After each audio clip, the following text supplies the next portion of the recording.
El deseado de todas las gentes. Capítulo 71. Un siervo de siervos. En el aposento alto de una morada de Jerusalén, Cristo estaba sentado a la mesa con sus discípulos. Se habían reunido para celebrar la Pascua. El Salvador deseaba observar esta fiesta a solas con los 12. Sabía que había llegado su hora. Él mismo era el verdadero Cordero Pascual, y en el día en que se comiera la Pascua iba a ser sacrificado. Estaba por beber la copa de la ira. Pronto iba a recibir el bautismo final de sufrimiento, pero le quedaban todavía algunas horas de tranquilidad y quería emplearlas para beneficio de sus amados discípulos.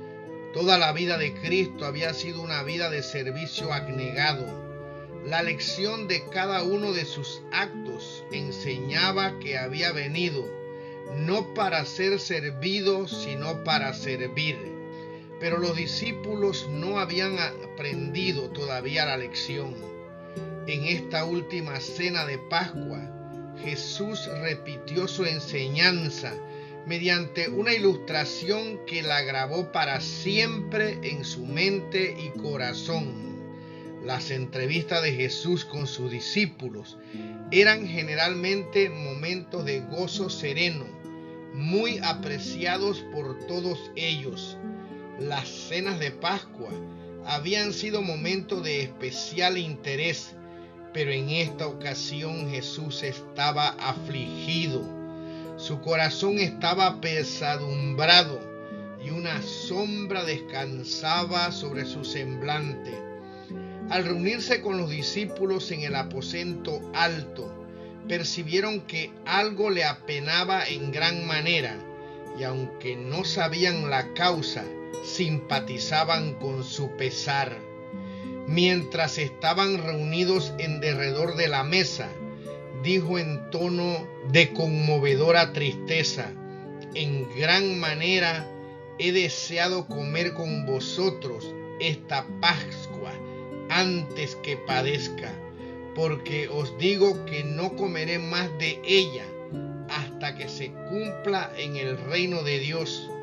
Y tomando el vaso, habiendo dado gracias, dijo: tomad esto y partidlo entre vosotros, porque os digo que no beberé más del fruto de la vid hasta que el reino de Dios venga.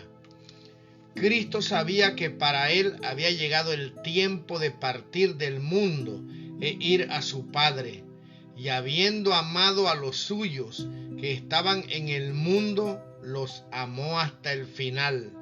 Estaba ahora en la misma sombra de la cruz y el dolor torturaba su corazón. Sabía que sería abandonado en la hora de su entrega. Sabía que se le daría muerte por el más humillante procedimiento aplicado a los criminales. Conocía la ingratitud y crueldad de aquellos a quienes había venido a salvar. Sabía cuán grande era el sacrificio que debía hacer y para cuánto sería en vano.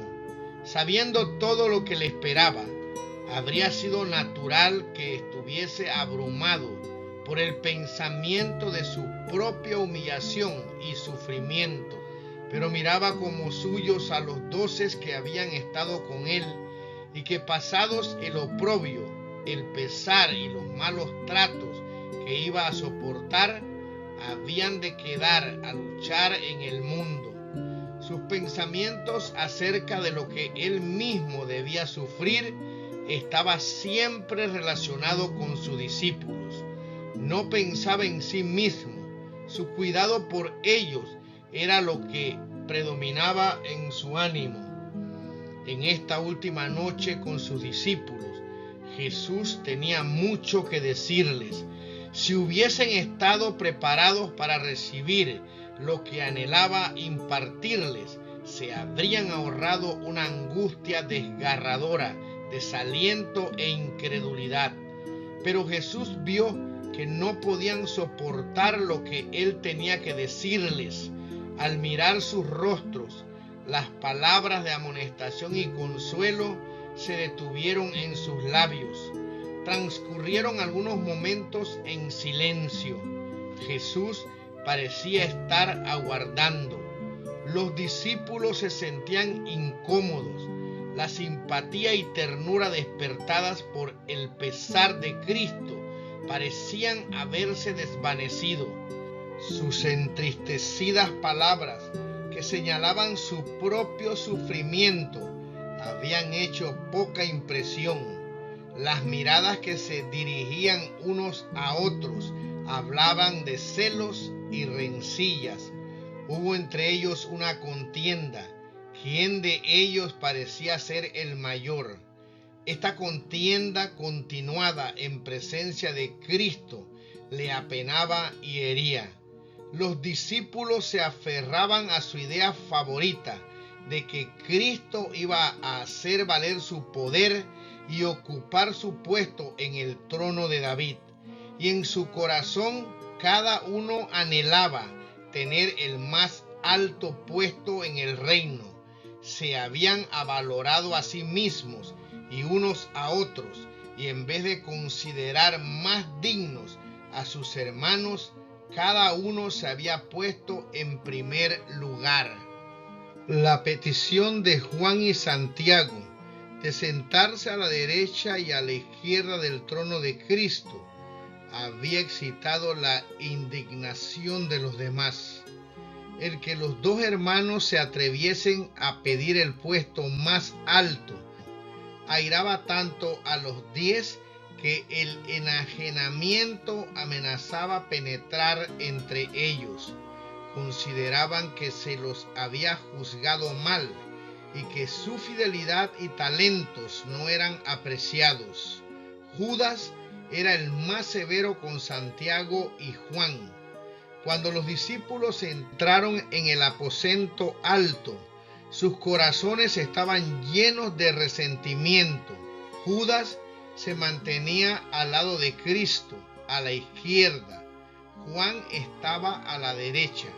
Si había un puesto más alto que los otros, Judas estaba resuelto a obtenerlo, y se pensaba que este puesto era al lado de Cristo. Y Judas era traidor.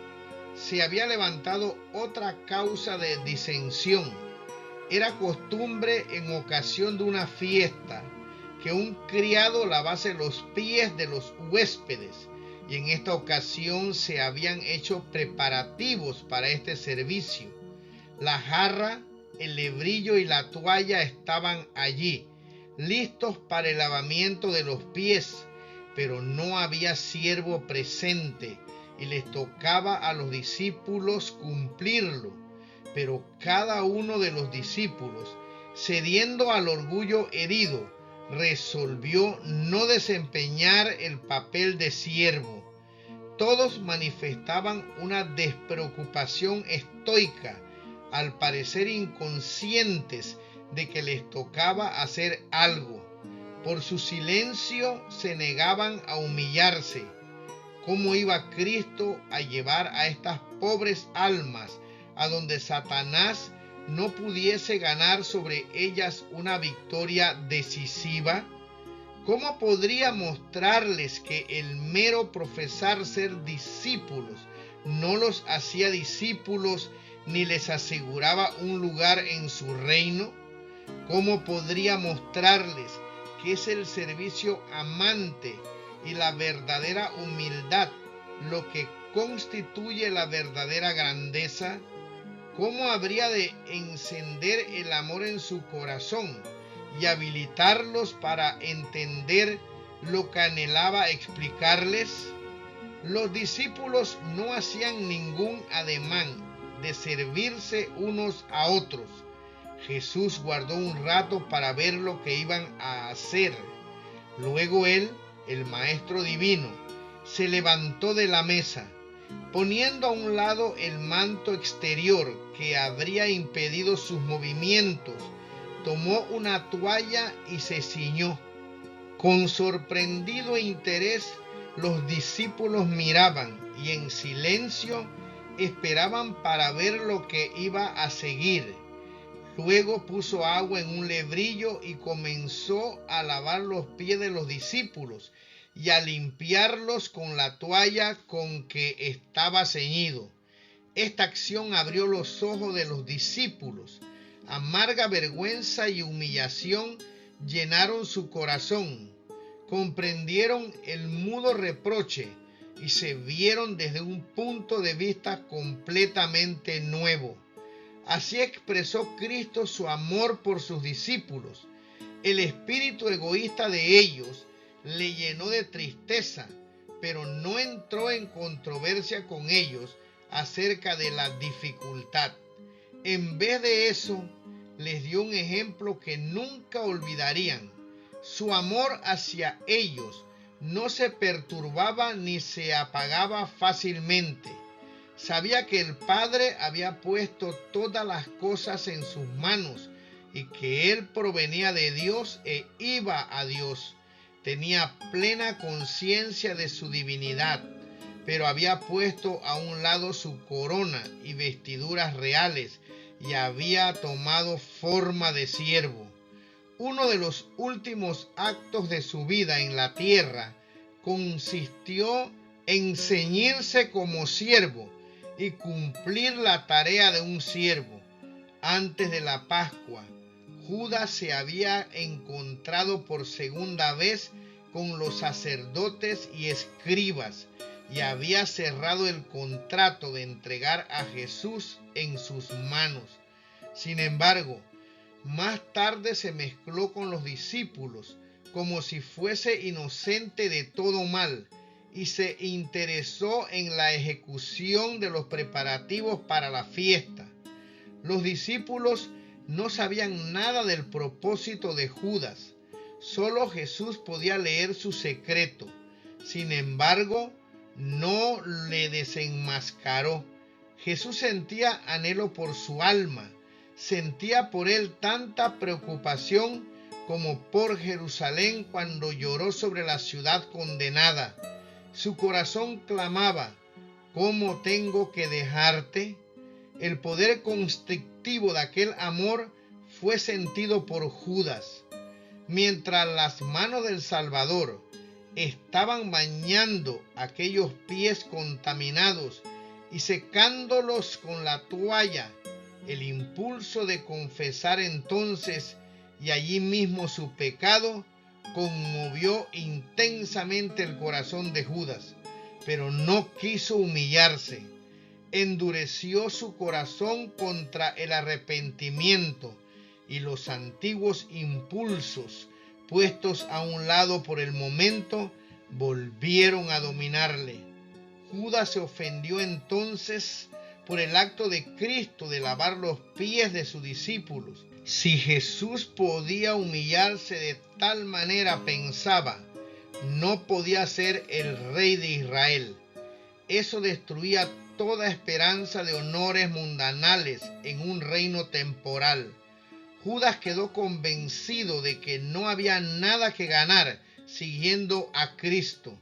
Después de verle degradarse a sí mismo, como pensaba, se confirmó en su propósito de negarle y de confesarse engañado. Fue poseído por un demonio y resolvió completar la obra que había convenido hacer, entregar a su Señor.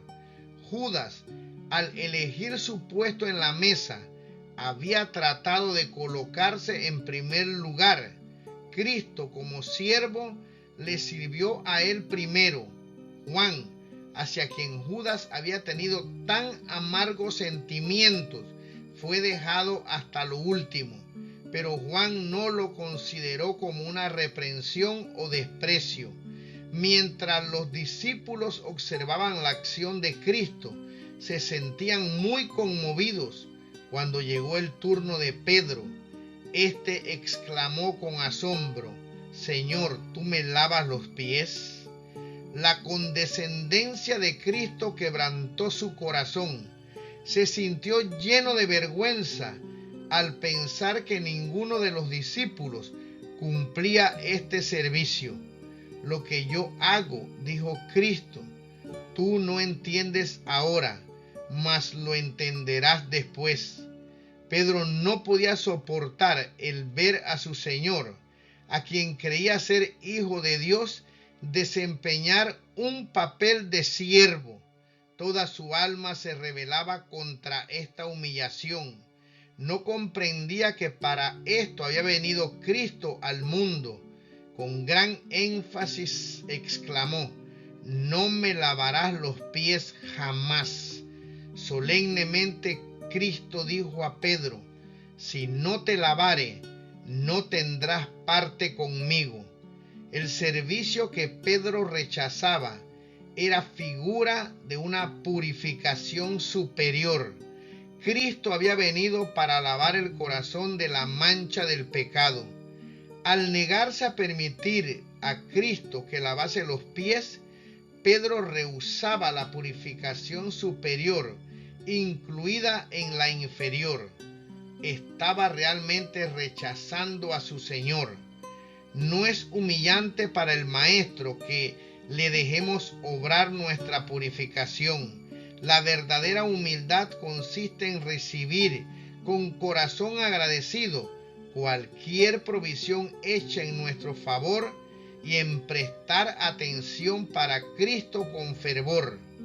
Al oír las palabras, si no te lavare no tendrás parte conmigo, Pedro renunció a su orgullo y voluntad propia. No podía soportar el pensamiento de estar separado de Cristo. Habría significado la muerte para él.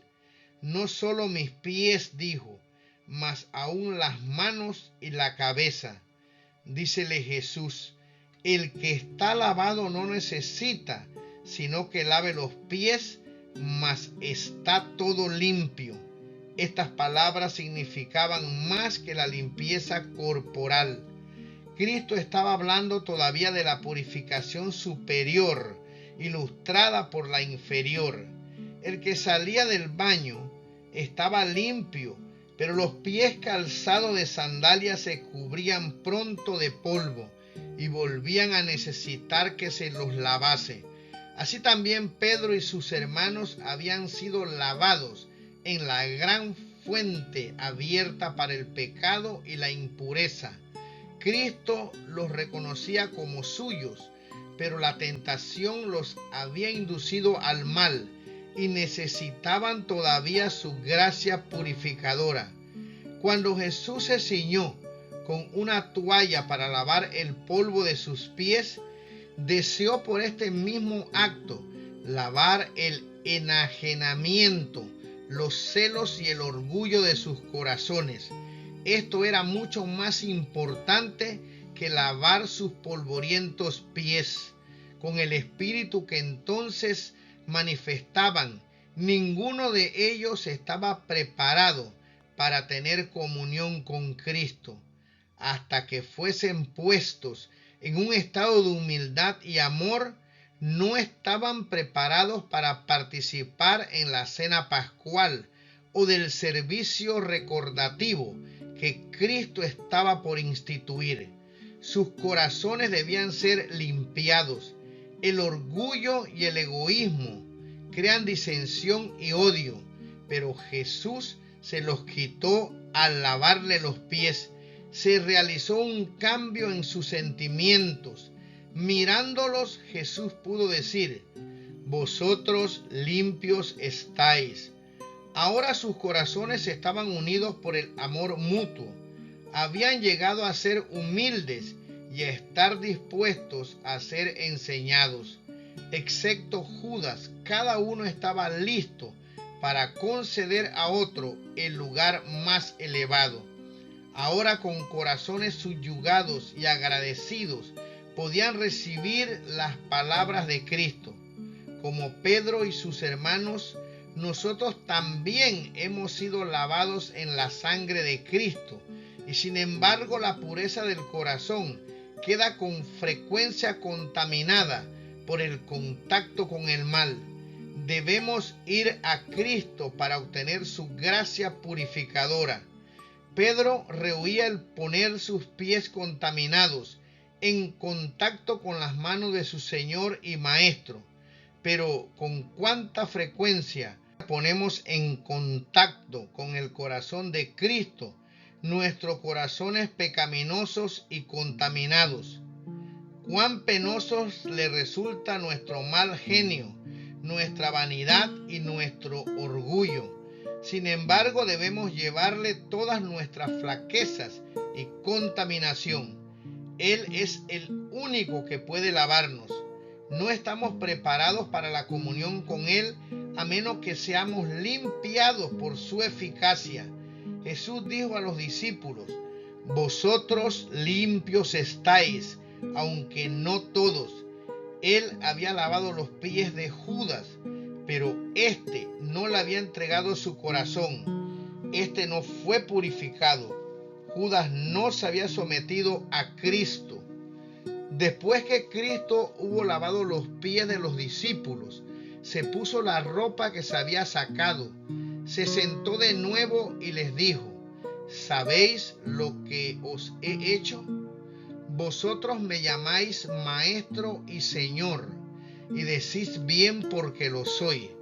Pues si yo, el Señor y el Maestro, he lavado vuestros pies, vosotros también debéis lavar los pies los unos a los otros, porque ejemplo os he dado, para que como yo os he hecho, vosotros también hagáis.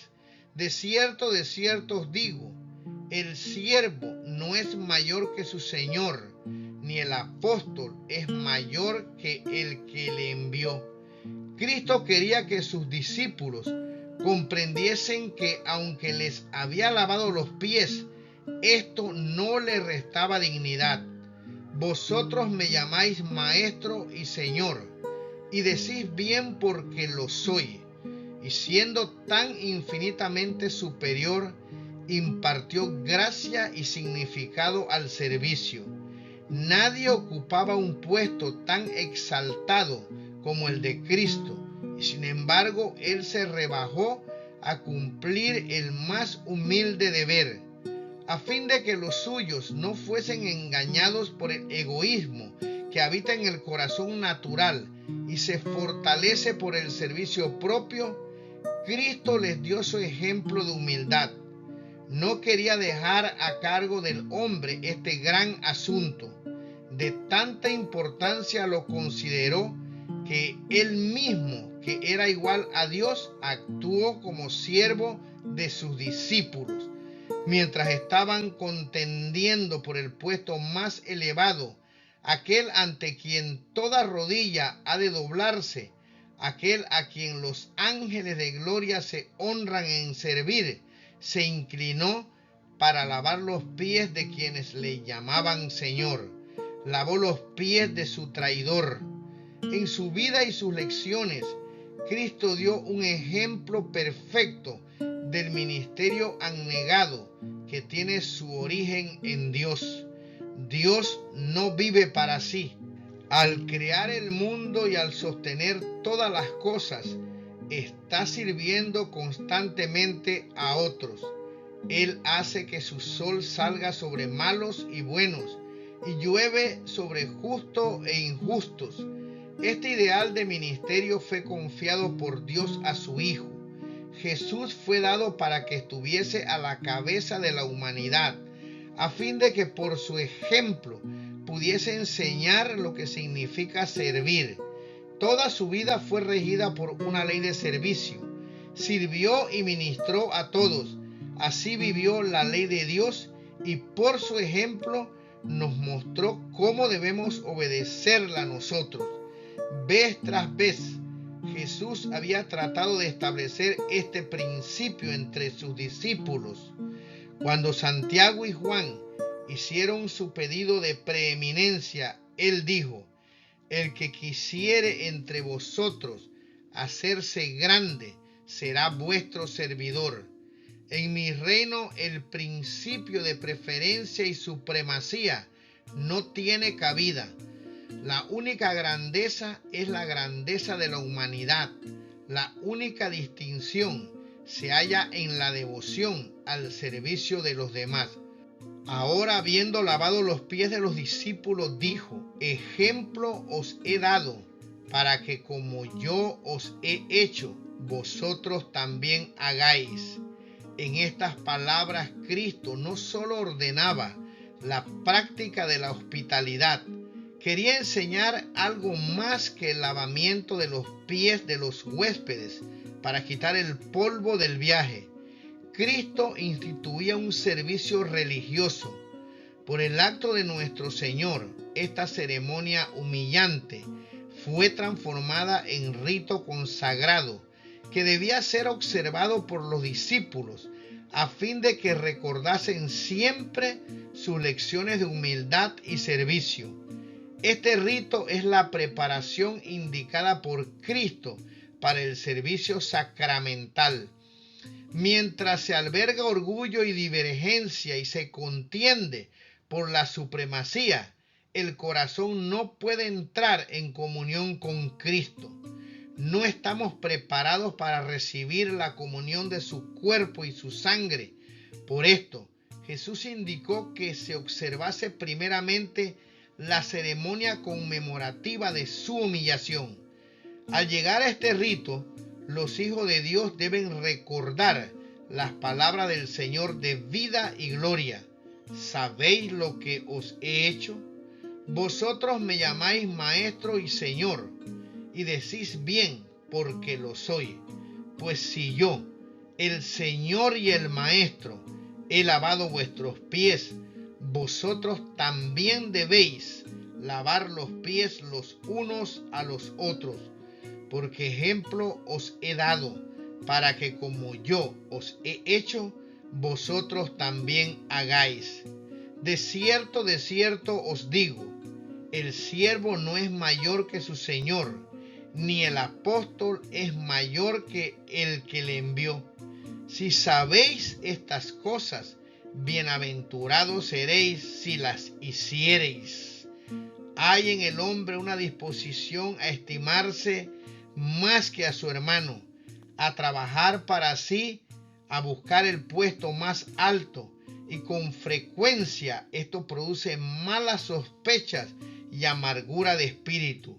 El rito que precede a la cena del Señor está destinado a aclarar estos malentendidos, a sacar al hombre de su egoísmo, a bajarle de su zanco de exaltación propia y darle la humildad de corazón que le inducirá a servir a su hermano. El santo vigilante del cielo está presente en estos momentos para hacer de ellos momentos de escrutinio del alma, de convicción del pecado y de bienaventurada seguridad de que los pecados están perdonados. Cristo, en la plenitud de su gracia, está allí para cambiar la corriente de los pensamientos que han estado dirigidos por causas egoístas. El Espíritu Santo despierta las sensibilidades de aquellos que siguen el ejemplo de su Señor. Al ser recordada así la humillación del Salvador por nosotros, los pensamientos se vinculan con los pensamientos. Se evoca una cadena de recuerdos de la gran bondad de Dios y del favor y ternura de los amigos terrenales. Se recuerdan las bendiciones olvidadas, las mercedes de las cuales se abusó, las bondades despreciadas. Quedan puestas de manifiesto las raíces de amargura que habían ahogado la preciosa planta del amor. Los defectos del carácter, el descuido de los deberes, la ingratitud hacia Dios, la frialdad hacia nuestros hermanos son tenidos en cuenta.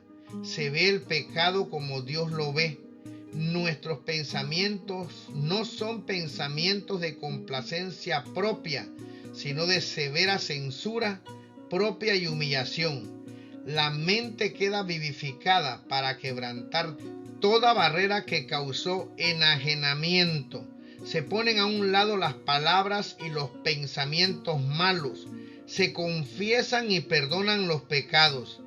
La subyugadora gracia de Cristo entra en el alma y el amor de Cristo acerca los corazones unos a otros en bienaventurada unidad.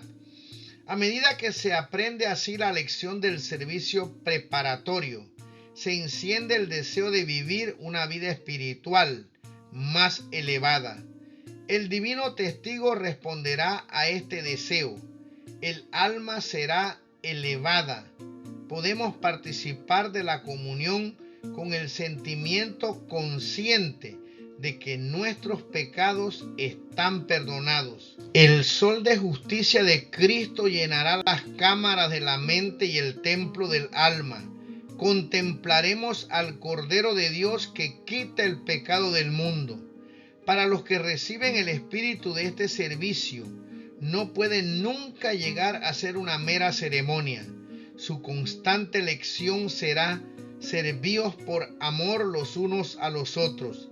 Al lavar los pies a sus discípulos, Cristo dio evidencia de que haría, por humilde que fuera, cualquier servicio que los hiciere herederos con él de la eterna riqueza del tesoro del cielo.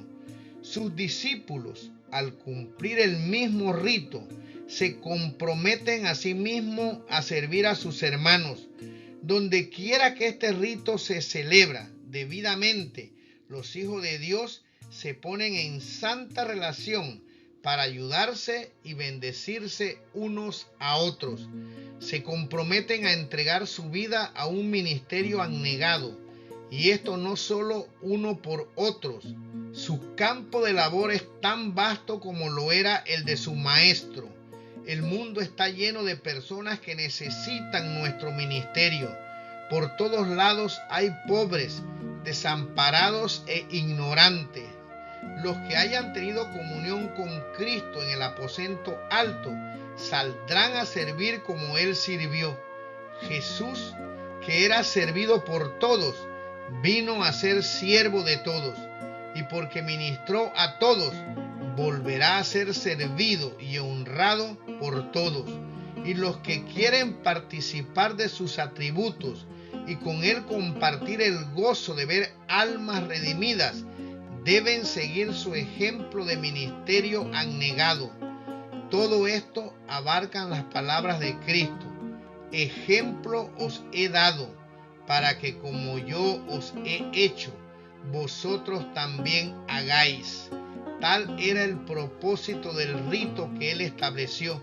Y dice: si sabéis estas cosas, si conocéis el propósito de sus lecciones, bienaventurados seréis si las hiciereis.